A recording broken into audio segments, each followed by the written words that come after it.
Now I'm going to show you a diagram. All of you know the iceberg, don't you? Uh, we all got to know iceberg better in the late 90s after the movie Titanic came in. It tells us what is visible in an iceberg is just 10% of its total mass, total size, total volume. We all know this fact. What seems huge above the water sometimes is in fact 10 times its size below the water. What you can see is that little portion above, but that won't be afloat without the weight under the water. But that's invisible. You can't see what's under the water. Now, psychology says leadership, modern leadership development psychology, um, insights about human personality, the last 100 years or so, um,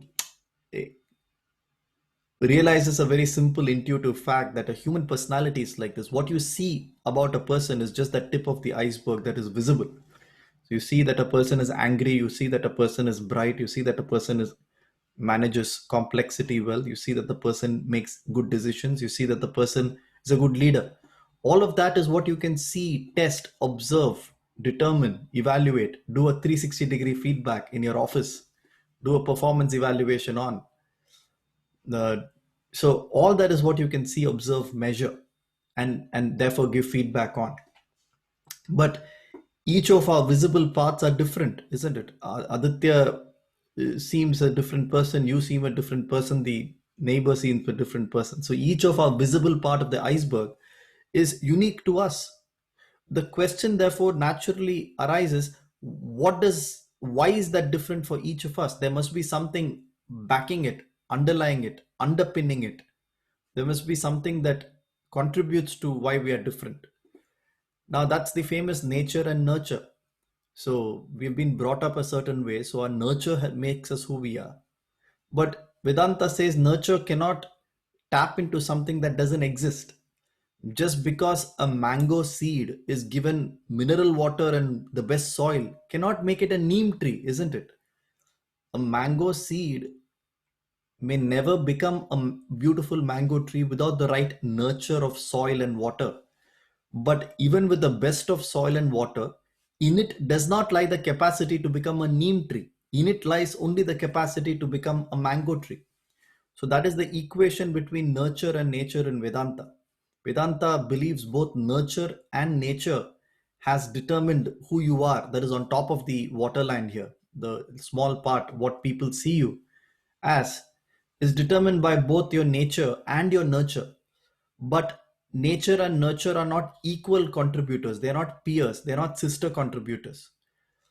Nurture is held hostage to what is the end-to-end capability of your nature. So if your nature is a mango seed, nurture cannot make it a neem tree. Nurture can only make it the best of the mango tree that it is capable of. Whether the mango tree dies as a sapling, whether it withers away, or whether it becomes a magnificent tree, giving fruits to hundreds of people and shade to hundreds of people, is determined by nature, of course. But fundamentally, it's still a mango tree, right?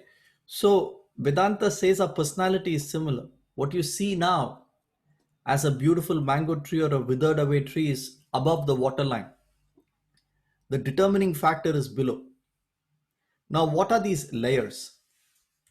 So, at the top of the waterline, as you can see on screen, are actions. That is, what do you like doing? And that's why Krishna classifies as, I mean, as an example, as a provocation, as a starter for 10, so to speak. He gives four examples of the food that you like to eat, of the yajna, the kind of actions, activities, sacrifices you like to make. Tapas, your austerity in speech, your austerity with your own body, your austerity with your mind. And dana, charity, the way in which you give. So all of these actions, the food you take, the way you maintain yourself, body, mind, speech, the charity, the extent of how you give, and how you conduct activities are all actions. And we have seen that Krishna is classifying, taking these pebbles and putting it in these three buckets all the time. Sattvic people eat this, Rajasic people like to eat this, Tamasic people like to eat this. Sattvic people give a certain way, Rajasic people give a certain way, Tamasic people give a certain way.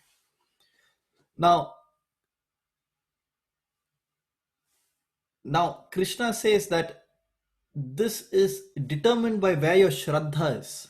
So just below the waterline, if you see my slide, is the Shraddha, which is not what you like doing, but what is dear to you, what feels home to you.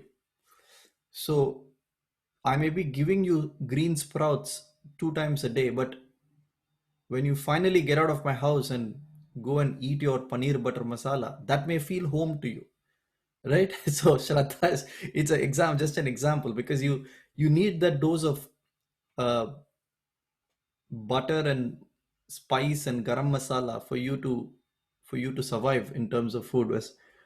When Trump came to India, there was a famous joke where Trump hates vegetables, it seems. I don't know whether that's true, but so when he came to India, they had, I think, set a vegetarian meal for him. Now that's healthy, that's good for him, for his age and his weight and his medical condition. He probably better have vegetables 3 times a day. But he had to go to his having his steak, which is not good or bad, but it's just where his Shraddha is, what is dear to him. And for him, it's exceedingly difficult to have something else apart from what his Shraddha is. It seems like a joke, but in a way, we are talking about one application, food here. So it seems like a joke. It also happens in terms of charity, dana, tapas, austerity, how you talk. Have you seen some people when they talk, it's very blatant, it's very blah, it's very loud, abusive, right? Some people talk, it's beautiful to listen to, it's sweet, it's elegant, it's factual, it is backed by logic. At the same time, it's pleasant. Last time we saw satyam bruyat priyam bruyat, na bruyat satyam apriyam, priyam cha nanratam bruyat. When you speak, there are two conditions: truth and compassion. Truth at the expense of compassion is not sattvic communication. Similarly, just compassion at the expense of truth is not sattvic communication. Some people naturally have a way to even say bad news in a way that you grow more confident about yourself. Some people have a way of saying good news in a way that you feel smaller about yourself. So that is another example. It's not just food.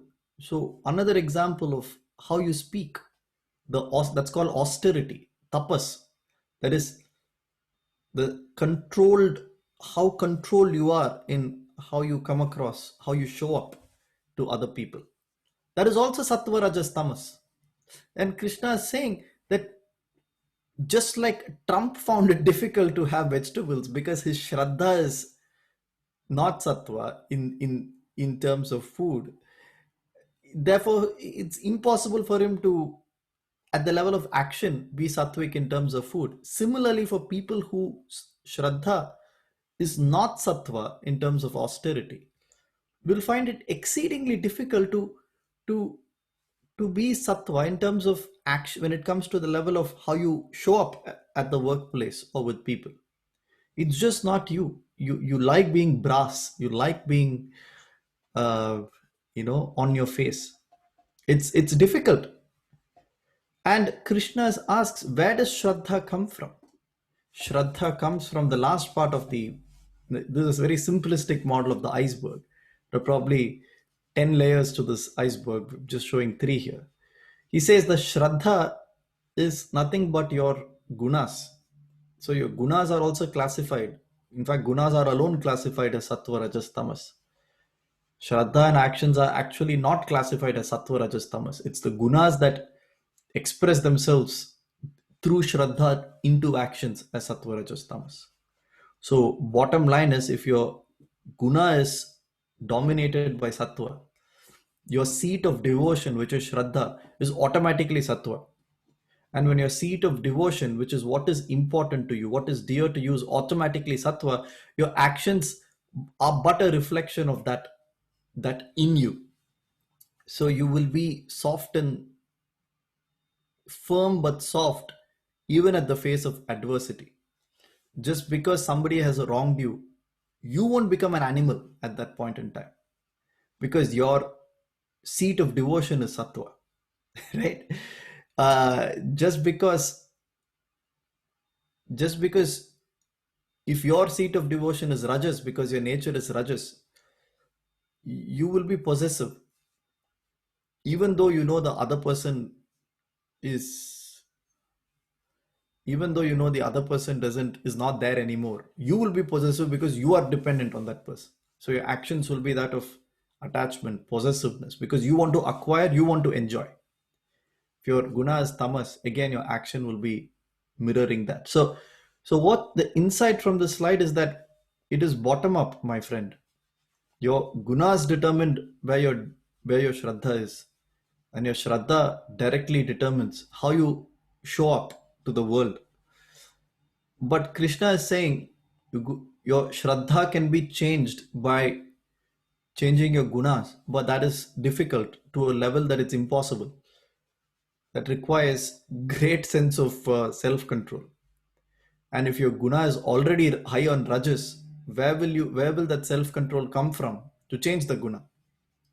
So Krishna in this chapter is saying that let's start with actions. Because remember Arjuna's question, Arjuna is saying, why should actions as prescribed in the scripture, why is that so important, Krishna? Why not do what I do with faith?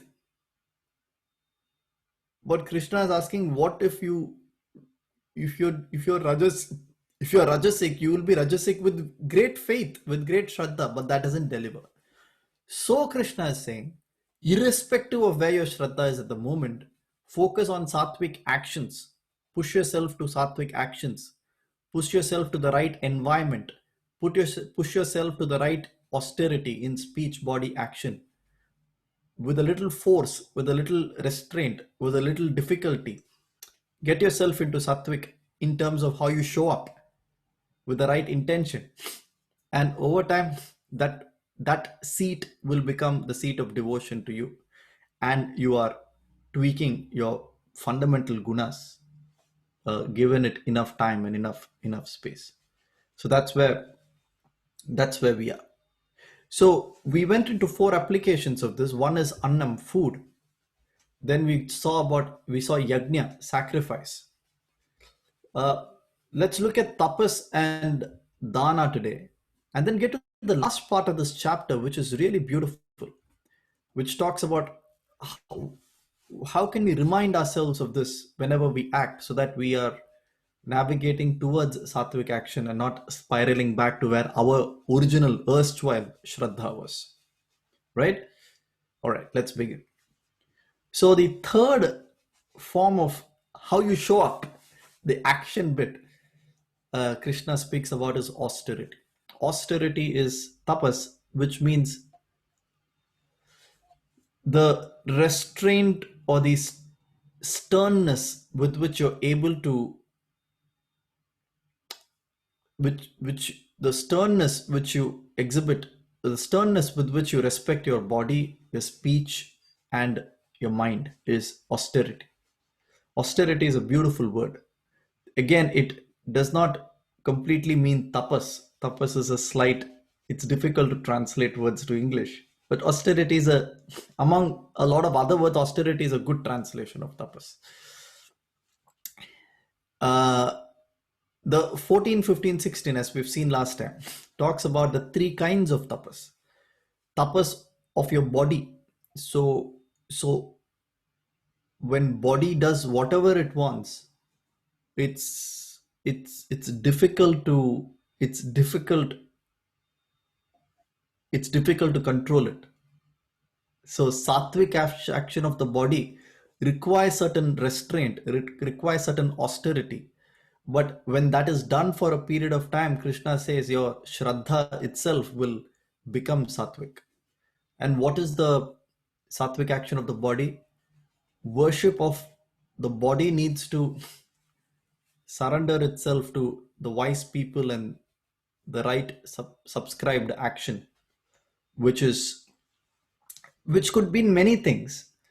But we'll also demystify a few things. So remember, these classes are from a Advaitic point of view. It doesn't demean any other practice, any other ritual. So even if it comes across like that, it is my ignorance. So Advaita doesn't demean anything.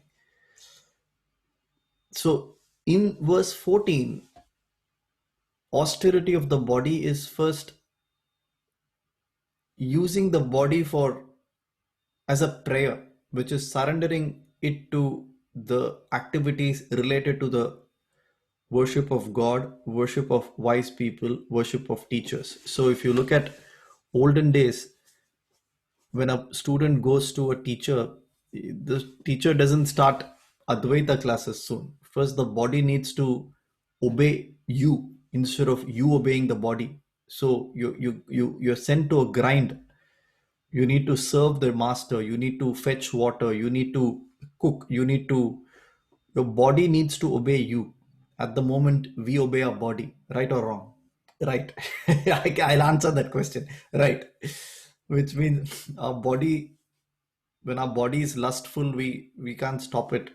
When our body is hungry, we can't stop it. When our body is lazy, we cannot stop not going to a jog. Our body controls us. The hierarchy is topsy-turvy. What should be the ideal hierarchy?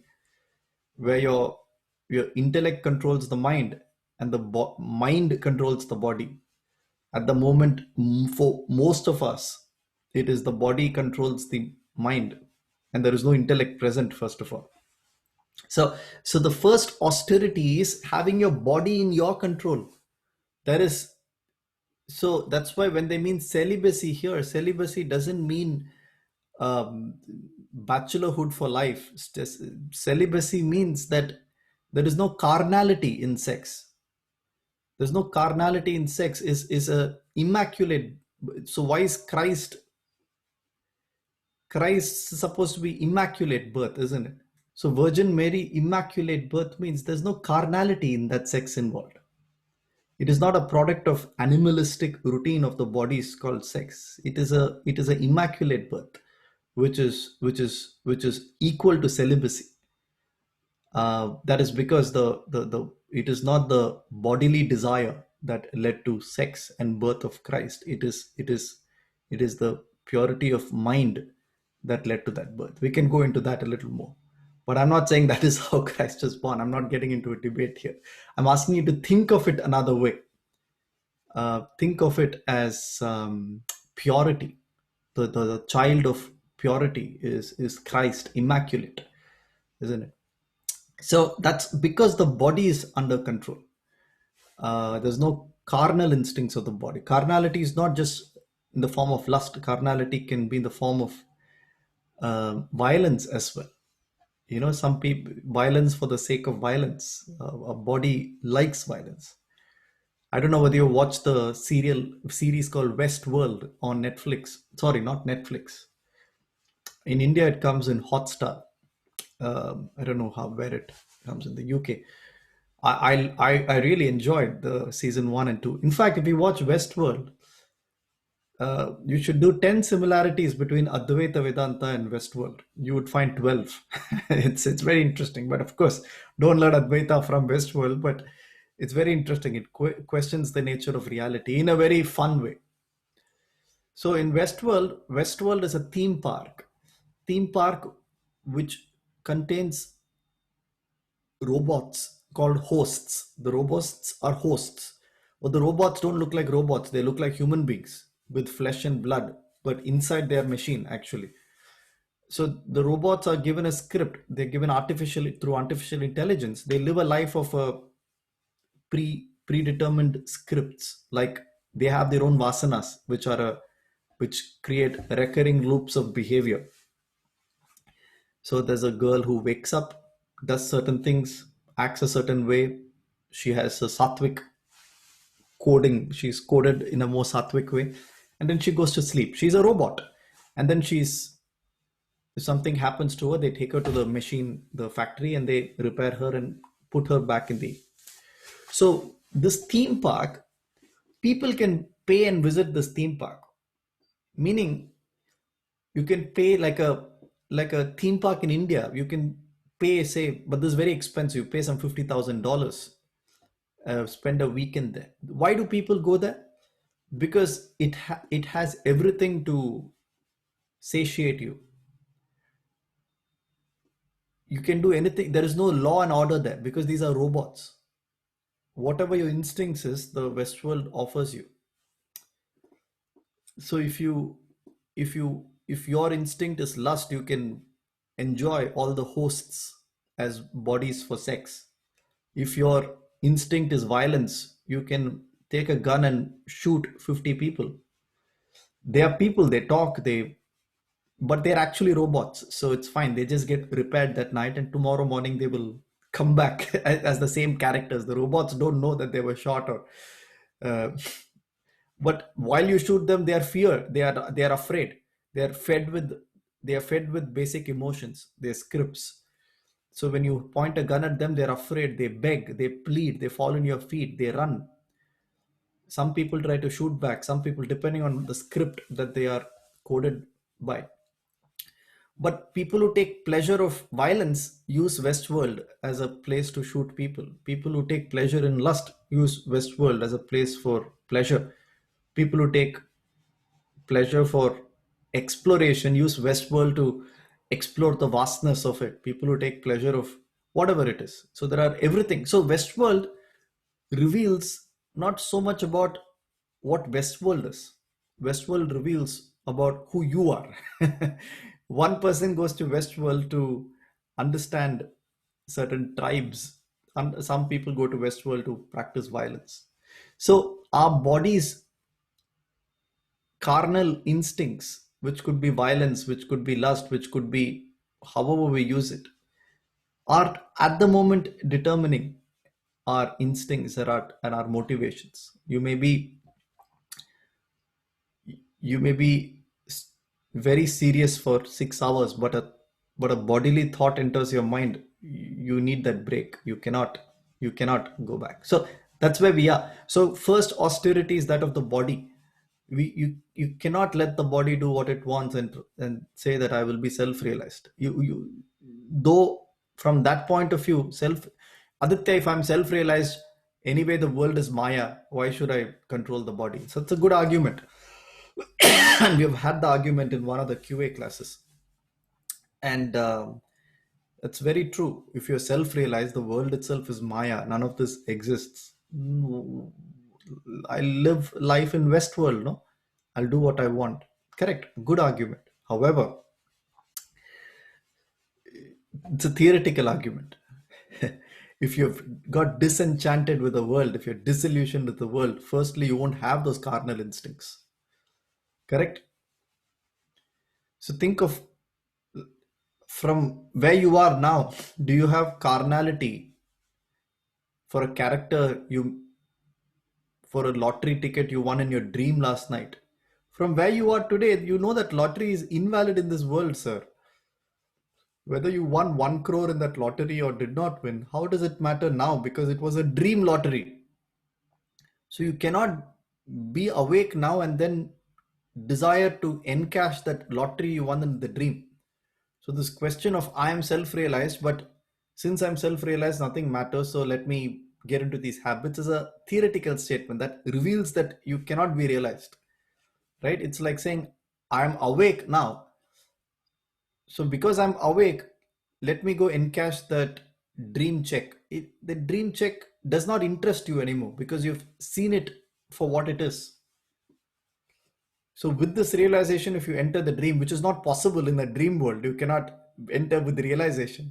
But I'm saying if the dreamer knows that he is the waker, he would still use money, but he is not attached to money because he knows it's all natak. So similarly, austerity of the body is important. The second is austerity of speech. We have seen this. And then third is austerity of mind. which is understanding that if you are in self control, if you are pure, if you are good hearted, that is mental austerity. And all of these mind, body, and speech austerity can be sattvic, rajasic, and tamasic. That is verse 17, 18, and 19. So let's move on to the last example that Krishna gives after tapas, which is charity. So we have seen how the threefold gunas through Shraddha express itself into action in terms of the food, in terms of yajna, sacrifice, in terms of austerity. The last bit is an interesting bit is charity, dana. How you give, how you give of yourself. How does a tree give its fruits? How do you give? How do I give? That gift which is given, knowing it to be a duty in a fit time and place to a worthy person from whom we expect nothing in return, is said to be sattvic. It's a loaded statement, huh? There are many, this one sloka can itself be a full class because it is loaded. So that gift which is given, then he gives a series of conditions. First, knowing it to be a duty. Second, in a fit time and place. Third, to a worthy person on the other side. Fourth, from whom we expect nothing in return. Now, all these are not or, these are ands. So it's not about I will pick one of these four conditions. It's and. It is not a union, it is an intersection of all these in a Venn diagram. Now that is sattvic. 21. That gift which is given. Now again, we're going into a series of conditions. 1. With a view of receiving something in return, reciprocity, or looking for fruit of action. What will I get in return, or what is the visibility I get by doing this? Given. So, and the third variety, 22, that gift that is given, again a series of conditions. 1, at the wrong place and time. 2, to people unworthy of that gift. 3, without respect it deserves. 4, with insult, is said to be tamasic. Now, even before we get into what this means, there is one fundamental difference between statement 20 and statement 21, 22. Why 20 is different from 21, 22? Anybody? I had just mentioned it 2 minutes ago, actually. Uh, 20 is different because 20 is an and, it's an intersection, and 21, 22 are ors. So if any of the conditions are met, then it is in 21, 22. And if all the conditions are met, only then it belongs to 20. Correct. Exactly. So it's like an exam, isn't it? So in your 12th standard, you had 5 papers, say maths, physics, chemistry, English, and bio, maths, physics, chemistry, English, say computer science. Okay, 5 exams. So to pass is a not a or, it's a and, which means you cannot pass your 12th standard by saying I'll pass in math, physics, but fail in chemistry, computer science. It's an and. You have to pass in math and physics and chemistry and English and computer science. But to fail is a or. Meaning you don't need to fail in all 5 to fail. One subject, if you fail, you're done. You have to repeat the uh, entire grade again. So similarly, sattva is always an and. Sattva is not an or. You cannot fit one condition and not. But rajas and tamas is a or. So that's just a way to think of it. Sattva is always an and. Rajas and tamas is always a or. You think about it in any kind of. So even food, sattva is a and. You cannot say I will I I don't like very salty food, but I love very bitter food. So can I be half sattvic? It doesn't work that way, right? So now let's look at some. What I've tried to do here is in the bottom of the slide, I've taken out some themes from these three statements for our simplicity and put it here. So Krishna mentions four factors in charity, and we will see what is charity. Is charity? I mean, we don't understand what charity means. We think we assume our instinct when we say charity is normally going and donating something to a school or an old age home or putting some money to the hands of the poor. Well, that's of course charity, but we will see a broader definition of charity. But before that, there are four factors to charity. One is the intention behind it. The second is the attitude of that action itself, how you give. The third is who's the recipient of your charity, and the fourth is when and where is charity performed, the context within which the charity is given. Now, first, let's talk about intention. When I say let's talk about intention, let's decrypt what Krishna says about intention. So Krishna says sattvic intention is that where charity is a duty that you're performing. It's not an act of, it's not a badge of honor. So it also means that figure out where your duty lies and start charity there. It's a, there itself we fail. The first thing Krishna says is charity begins at home. Charity is a duty, which means a more elevated way of thinking is even when you give the world, consider that as a duty. But a fundamental way of understanding that is understand where your duties already lie and start charity there. Meaning, if you are a if you are a if you are a daughter or a son to parents, which we all are, and if your parents are still around, your duty as a son, be charitable in that duty. Be charitable in your relationship. Be charitable as a employee in your organization. Be charitable as a boss in your organization. These are existing duties, right? Why take up duty which is not your current duty and say I'll be charitable there? Your existing primary duties are duties we have already opted into. Of course, you can opt into greater duties and then be charitable there. You can opt into becoming a president of an NGO. You can opt into being the head of your religious association. You can opt into being charting your own charity. All that is fine. But Krishna says charity begins at home. That's what the Bible says. That's what every intelligent philosopher, every master who has come has said that. It's not about expanding your circle of duties. It's not about the the amount that is on the check that you're signing. It is about charity as a duty, not charity as a service you're doing the world. So it begins at home. Uh, but what do we mean by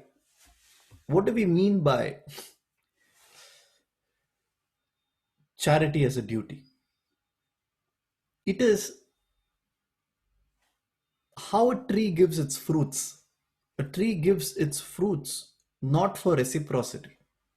Have you ever given a tree something back for the fruits it's given us? Never. You would find it absurd. You would find it weird because you would say the tree doesn't want anything. Correct. The tree doesn't want it. It does not have the capability to want anything. But we have the capability to want something in return for everything. So that makes it adharmic. It makes it asattvic. So sattvic intention is seeing charity as a duty. So the charity to your child, your dana to your child is being the best parent that you can be with no reciprocity in that giving.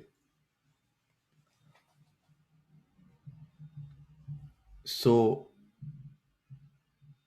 I have given so much, but in return, all I get is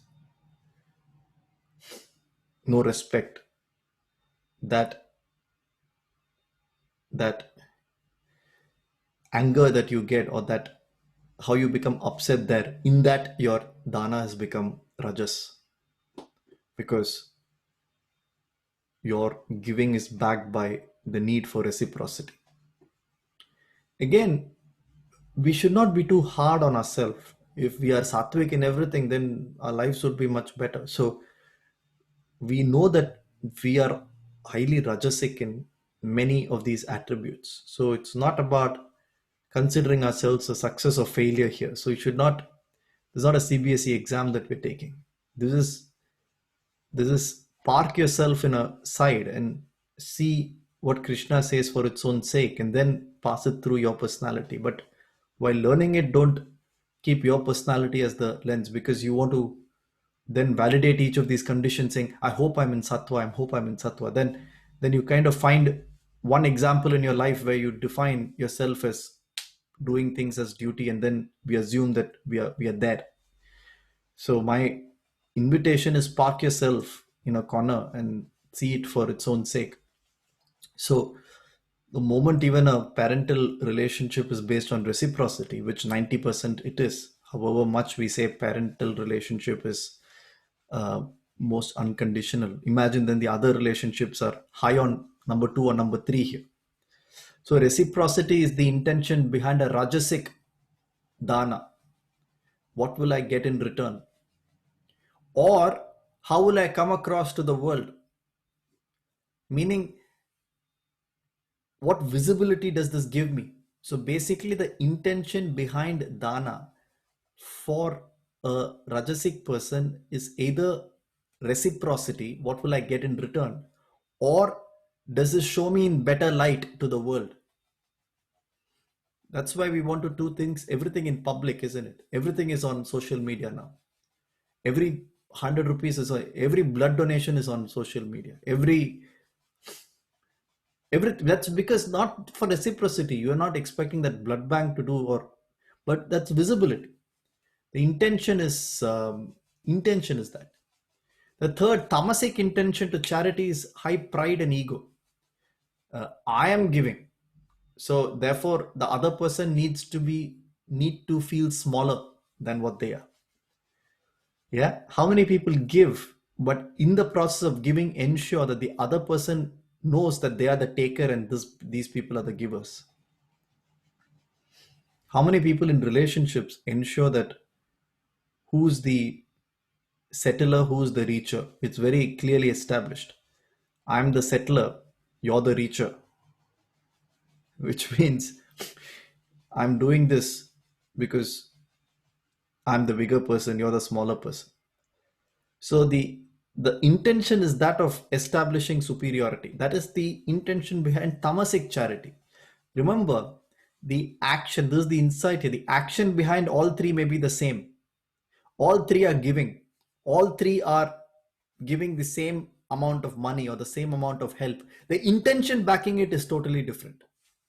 And in that intention is your freedom and liberation, not in the action.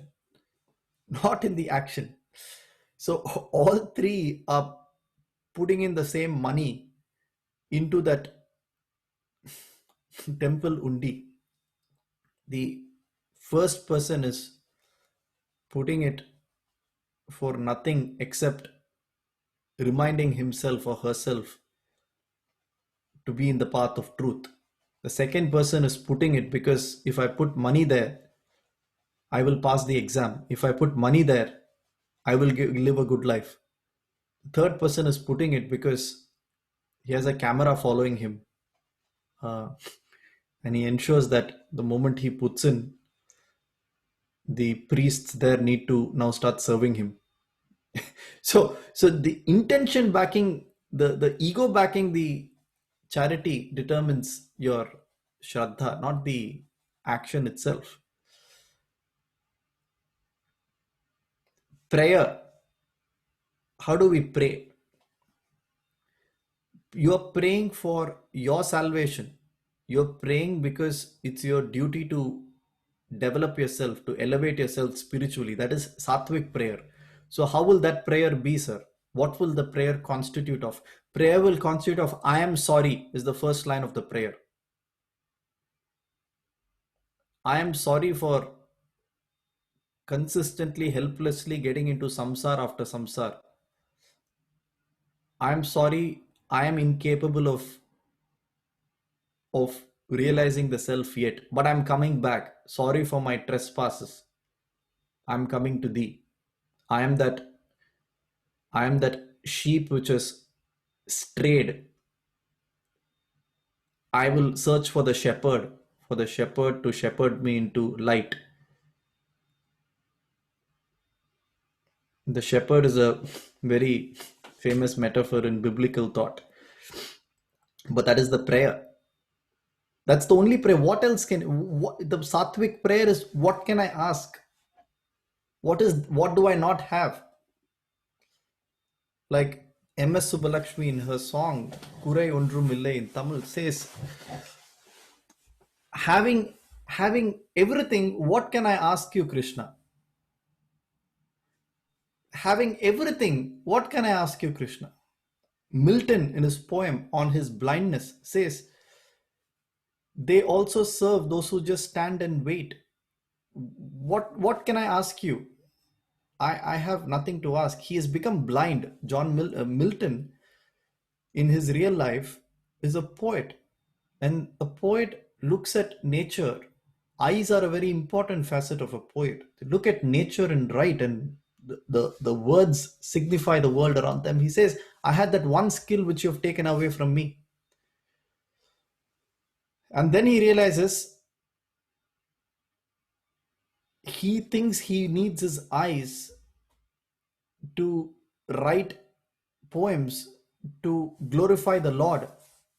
Then he realizes the true glorification of Lord lies in taking his mild yoke. It's a beautiful poem. You should read it if you have a chance. It's difficult to interpret, but when you interpret, it's beautiful. In his taking his mild yoke is the prayer. What is the mild yoke? Mild yoke means the mild displeasure that is in an otherwise immense pleasurable life. For example, you have a car, you have a house, you have a good family. The mild yoke was COVID-19. You couldn't go party. Now you're depressed that you can't meet people. Oh my goodness, I can't shop. We are unable to take that mild yoke in an otherwise blessed life. A life which has everything, 99% right. That fact that you can't do your kitty parties is a mildest of mild yoke, but we are unable to take that mild yoke. But we can't take that mild yoke, but we go to a temple every other day and pray. In that defeats our sattvic charity. So charity as a duty means, as Milton says, I will, in that mild, taking that mild yoke that you give me is the respect I give you, Lord. It is not by writing poems and then being upset that you've taken away my eyesight. The taking away my eyesight is that mild yoke which I need to bear in a light-hearted spirit for me to truly serve you. Even though it has taken away the one thing I like most, which is writing. They who serve you, they who serve him best, they who just watch, stand and wait, serve him best. Saying, so Milton, we can get into that poem later. So similarly, reciprocity is, okay, that is the prayer. We're talking about prayer. So prayer is, I'm sorry, I'm coming back. That's it. What can I ask? How does Rajasic prayer sound? 99.9999999% is Rajasic prayer. God, I love you. Please let me do good in my exam. God, I love you. Let me get this business deal. Lord, I'm coming to you tomorrow so that, because day after tomorrow is my wedding. Elaborate ceremonies in wedding to pray to God. Next 3 years, nothing. So prayer that is ingrained in our lives, not no fault of yours. That's how you see your parents do, that's how you see everybody do, all religions, is rajasic prayer. Third prayer is is that of pride and ego. And I don't want to take examples of different cultures and religion because there's nothing wrong. As I say, Advaita Vedanta doesn't really bother much about ritualistic right and wrong. So as long as you kind of understood reality, you do whatever you want to get you there. It doesn't matter whether you pray this way, do that way. But pride, ego backing prayer is assuming that the more I distort my body, the closer I'm with God. Like, when I was growing up, it is there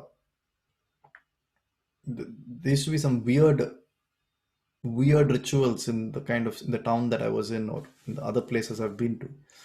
But all of that is backed by pride. If I do this to my body, if I beat myself up, if I hit myself constantly, if I put a needle this side and come that side, that is showing the world that I'm more religious. Now, all these have significant beginnings. If you can take that physical pain for a greater bhakti you have, that's brilliant. But almost always those actions are never backed by that spiritual quotient underlying it. That's the problem. So that comes from a high sense of pride and ego, that I'm giving my body for the God. What body are we giving to whom? So the act of putting a needle on one cheek and taking it out of the other cheek, which is a bizarre tradition in certain temples, that act signifies something very high. It signifies austerity of the body. It signifies that bodily pain is something that doesn't affect me because my focus is on the self. But how many people who torture them physically for religious sake have this as the motive? The motive is tamasic, in fact, not even rajasic, because the motive is that I am giving this to God. God neither needs your poem. Milton, that's what realizes. It's a beautiful realization by Milton. Milton thinks he's writing poetry for the Lord. Then he realizes the Lord neither needs his poem, not needs his poem. So the greatest service he can do, Lord, is not to write poems for Lord, because the Lord doesn't require your poem. So then he says, the greatest service I can do, Lord, is to take his mild yoke in good humor and good spirit, which is take that blindness he has given me not as something I won't hold that against the Lord, because holding the blindness against the Lord because I cannot write poetry and give the Lord is stupidity, isn't it? So if you really want to worship the Lord, take his mild yoke in sporting spirit. So if you get cancer tomorrow, you need to take that cancer in sporting spirit. That is worship to the Lord. Not abuse the Lord for cancer and then to get treated from cancer, I'll donate 30,000 rupees to this temple, that temple. In accepting that mild yoke, in that shows your intention of dana, charity to charitable disposition of life itself. So charity does not just mean giving, it's your approach to life is dana, charity. The second is attitude. In what attitude do we give? So sattvic charity is often, the attitude is joy of giving. There is no sadness in parting of what you give. Rajasic attitude is always reluctance. You know, in public you've promised that you will donate 20,000 rupees. By the time you reach home, in your mind you are saying, I will give 2 installments of 10,000, because what if these idiots don't, one giving it once will, people will forget it soon. I'll give it twice. By the time you write your check, it's 5,000.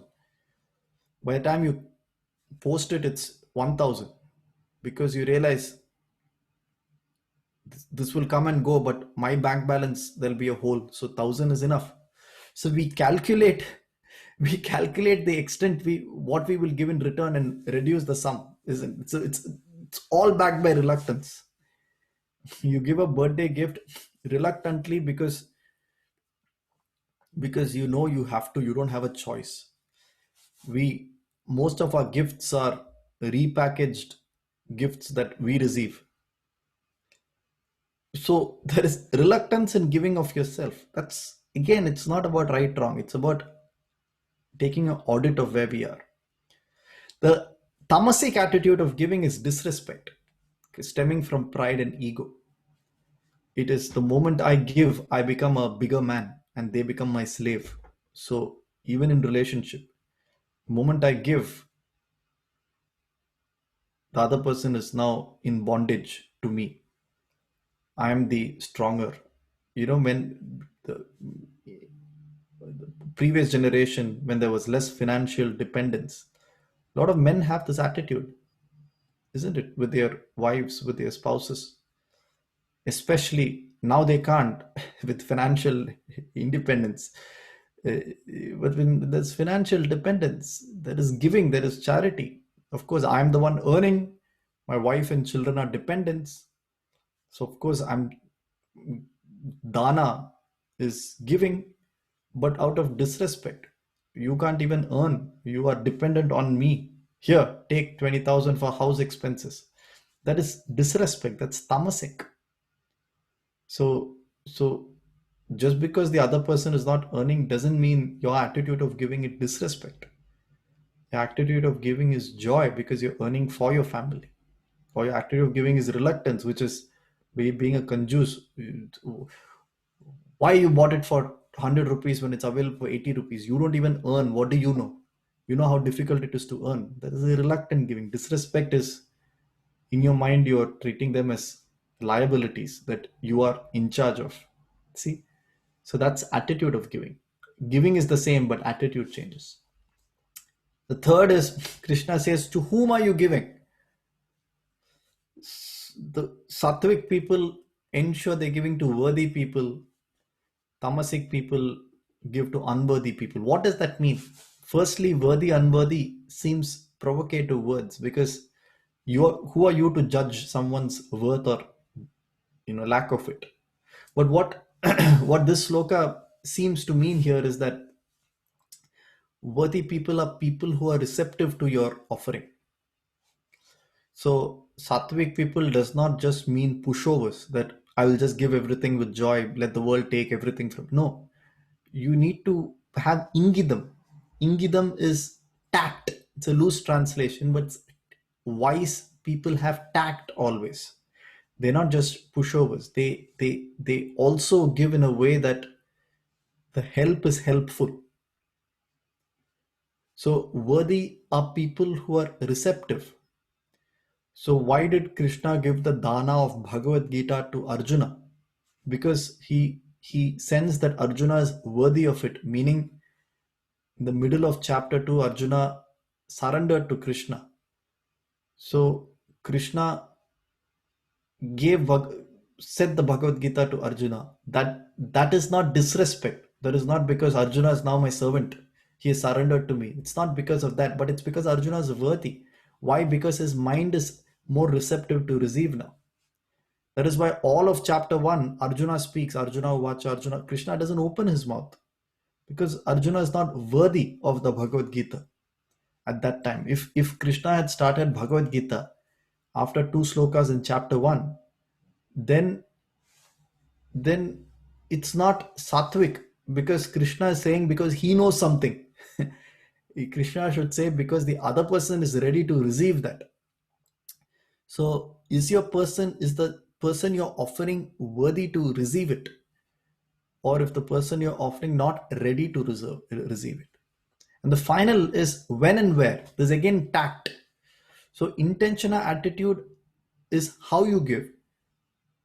Third and fourth is the tact with which you give to maximize impact of charity. So when and where is it the right time and right place, or is it a wrong time and wrong place? There is always a timing to everything, isn't it? Every gift you give, that same gift at the wrong time and the wrong place is met with in a very different reception. Right time and right place, the same gift is met with a very different reception. Even a safety pin, if you're giving it at the right time and the right place, can be met with a big thank you, because that other person is desperate for a safety pin at that point in time. Even a 10,000 rupees purse at the wrong time and the wrong place is met as a burden that you are placing on that person.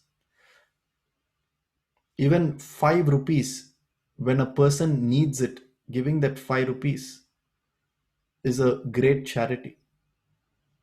1 lakh rupees, wrong time, wrong place, is not charity. So it's shifting the locus of dana from you to the place and time. It's not about you. When that when that person's business is not doing well and he has a family to feed, he's a bright guy otherwise, but his the market is not that good and he's gone with the wrong partner and he's kind of lost most of his wealth. At that time, all he's seeking is not even money, he's seeking to get back to the corporate world. And you have been in the corporate world for the last 15 years. For you, it's not a big thing to connect him to an HR or an executive search person. For him, it's a game changer between his family being comfortable and a family being uncomfortable. Now, at that time, all just connecting him to a right contact, which costs you nothing, is help at the right time at the right place, sir. That is dana, charity. If you're not able to put in effort there, but when everything is fine, offering 5 lakh rupees, he doesn't need your 5 lakhs. He himself has 5 crores. So the subtlety with which you're able to understand the right time and the right place is a big determinant of charity. That's what Krishna says here. Isn't it beautiful? Whether or not Mahabharat happened, whether or not is someone's creativity or reality, it doesn't matter. That need not be a debate. Too much of debate on Facebook happens from a from a religious from a religious debate point of view. That's not the point. Okay, Mahabharata did not happen. That okay, it happened. The point is the beauty in this, sir. Look at look at thousands of years ago, whoever the author is.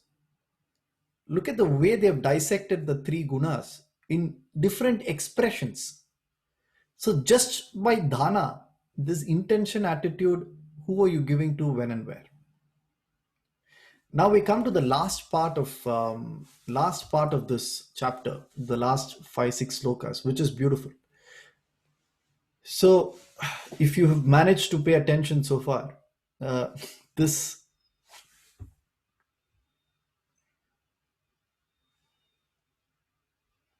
so Nikhil asks on chat, if intention matters most, does charity with right attitude at right time, but without yielding desired result, will still qualify as charity? Yes, yes. The fruit of action or the lack of it is not your headache. That doesn't mean your actions don't accommodate result. It's two different things, Nikhil. It's a good question. When you give, you need to accommodate maximization of result as an input into your action, which means your action is not determined by what you have, your action is determined by what the person needs. So which is you're accommodating the efficacy of the result into your input of your action.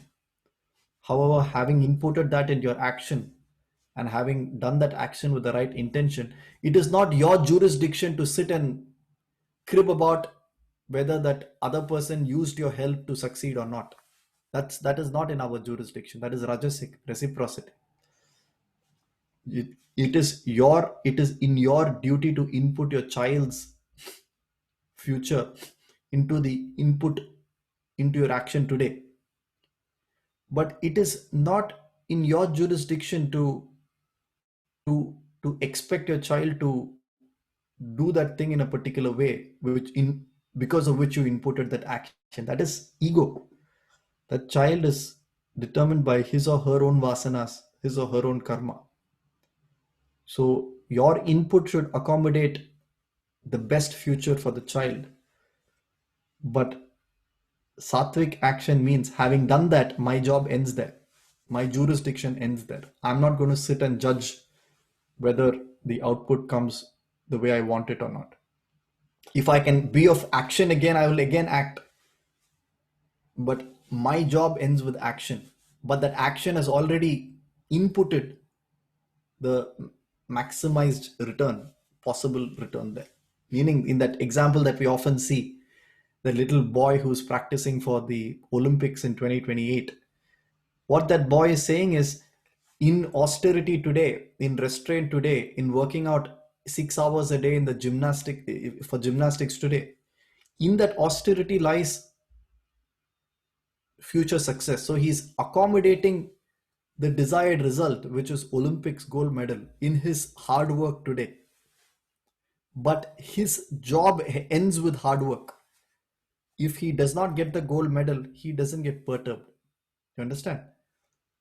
So that attitude is accommodating the Olympics medal, but having accommodated that result in the efficiency of action, now he in his it's not his jurisdiction to second guess how the result panned out. Suppose he got a bronze, he takes it with equal smile as he gets a gold. Suppose he's not placed in the Olympics, he's as cheerful as he would be if he gets a gold. Why? Because his action was gold standard. He couldn't have done anything better. That's the spirit of dana as well. Now, hope that answers your question, Nikhil. Now, the last slokas are Om Tat Sat, which is a very, very, what adjective to use here? Very interesting. Let's call it interesting. So, Om Tat Sat. Now, you might have heard of some people using Om Tat Sat, or Om, or just Tat or Sat. Now, Om Tat Sat has a special significance. And why is Krishna bringing that into this chapter and at this moment? See, Krishna, remember, this chapter is reverse engineering. He's saying that your change in action will result in change in Shraddha, will result in change in Guna. And we all want change in Guna to become Sattvic. Why? Okay, I have a question for you. Why are we trying to change our Guna into a Sattvic Guna? What's the purpose?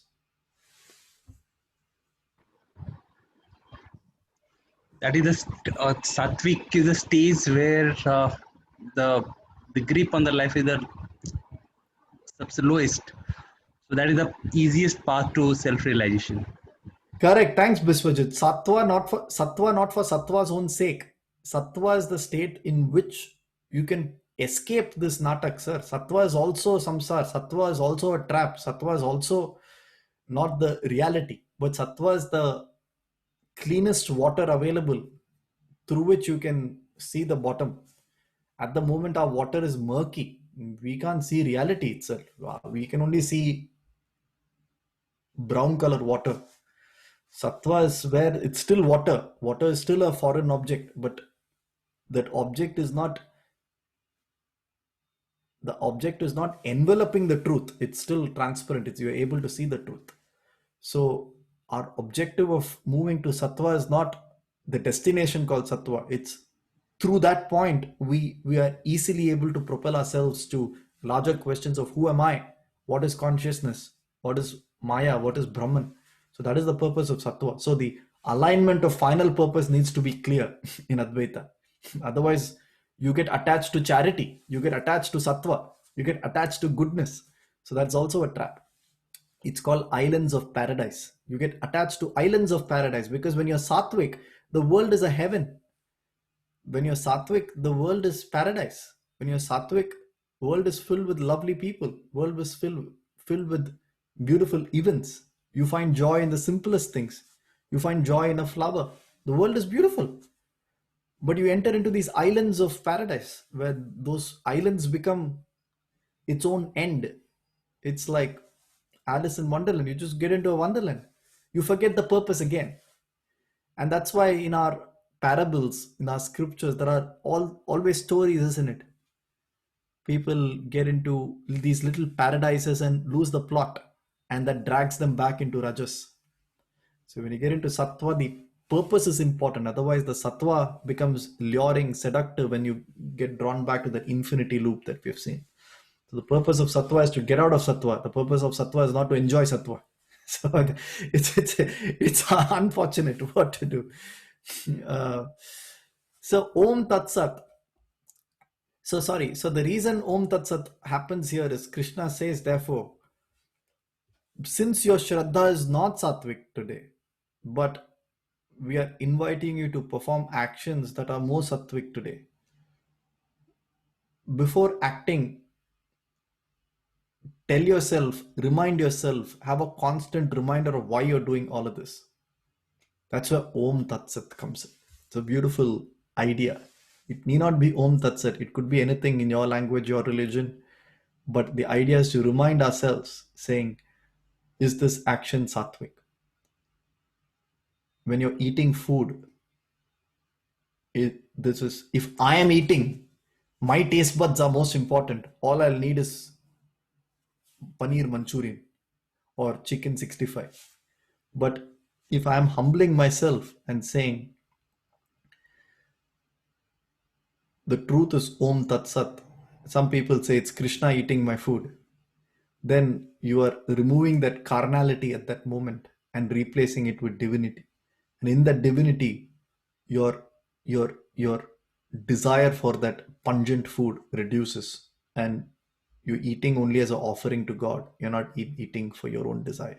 So we forget the meaning behind this. Many religious people talk about Sarvam Krishna Arpanamastu. A lot of people talk about let's have a prayer before food. The purpose behind prayer before food is reducing carnality of gluttony at that moment. So you're trying to push yourself into more sattvic habits by offering a prayer prior to food.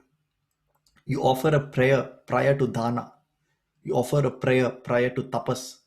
You offer a prayer prior to yajna. All of these examples. So that your actions in these four become sattvic. Not for prayer's own sake. Not that somebody is picking the call from the other side of your prayer. For your own sake, you're offering that prayer, because left alone, you would enter Rajasic way of engaging in these activities. With that invocation, hopefully you will be finding it easier to do the same activities in a more sattvic way that we have seen over the last 3 weeks. So Om Tat Sat, verse 23. This has been declared to be the triple designation of Brahman. Om, what does Om mean? Om is the absolute and eternal, which is the self in you. Om is who you are. It's that Atman. It is the start and end of everything. Om literally is the end to end. That's what it means. Because AUM, it comes from the A, which is the start point of all utterances, the vocal cord. Is the close of all utterances. The language stops with because that's where your lips are sealed. So the start to end, which is creation and dissolution, that's Om, end to end. Tat is that. Tat is eternal oneness. Remember Tattvamasi? That thou art, that which is oneness. Tat is universal oneness. Tvam is Atman, and we say it's both the same, Asi. But Tat alone is universal oneness, that we call God. So Tat means all of us are one. You see oneness in everything. You see oneness in you and the food that you eat. You see oneness in you and in the person you're giving. You see oneness in you and that body you're trying to bring to attention. So Tat is oneness, universal oneness. And Sat is reality, truth. Sat is calling yourself to your own Maya and asking what is reality? What is the sat in the situation? Where does this carnality come from? It comes from my mind. So let it go back into my mind. And now, having gone back into my mind, let me approach this activity in a more sattvic manner. So, Om Tat Sat. Therefore, with the utterance of Om as are begin the acts of sacrifice. So 24 says, therefore, with the utterance of Om are begun the acts of sacrifice, gifts, and austerity. Yajna, Dana, and Tapas, as enjoined in the scriptures, always by the students of Brahman. Uttering Tat means you're calling for universal oneness, remember? So if you are serving yourself, where is the fruits that you are expecting again? If you're serving another person, you're doing it for reciprocity. If serving the other person is serving yourself, where is reciprocity? I'll end in another 1.5 minutes. I want to give the example of Arvind Eye Care. When I was part of this Jagriti Yatra program in 11,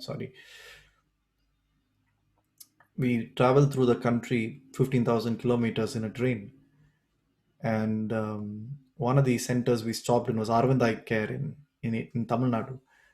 We went to crazy Uttar Pradesh, we went to Rajasthan, we went to Gujarat, we went to Madhya, 15,000 kilometers across India, rural India.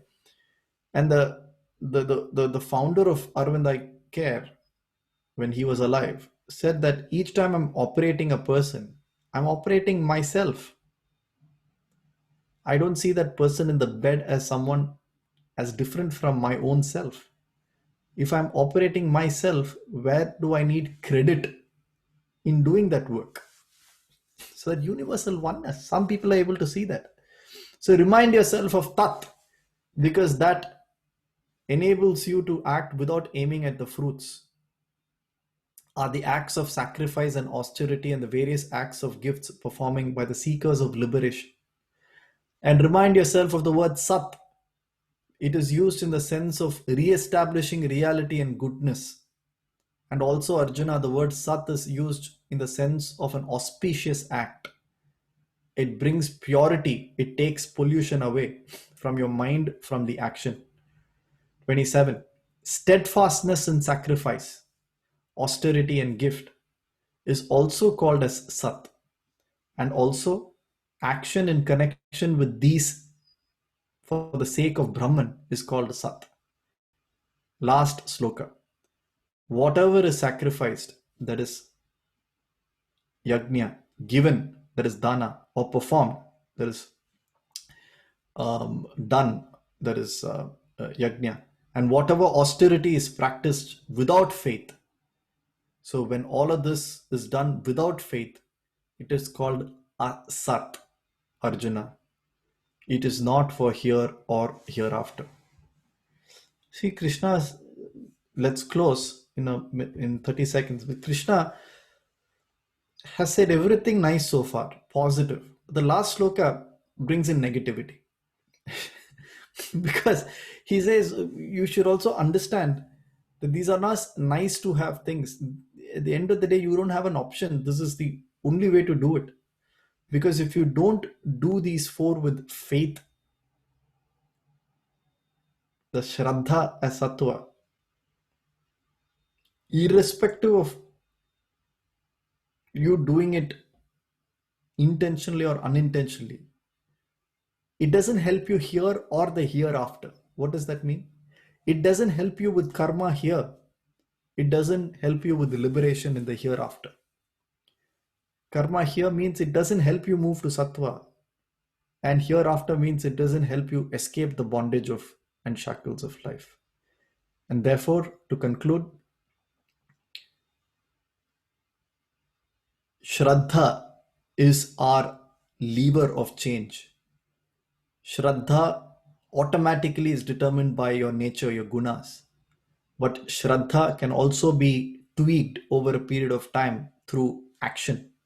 And Krishna in chapter 17 has given some direction, a starter for 10, in terms of what sattvic action would look like.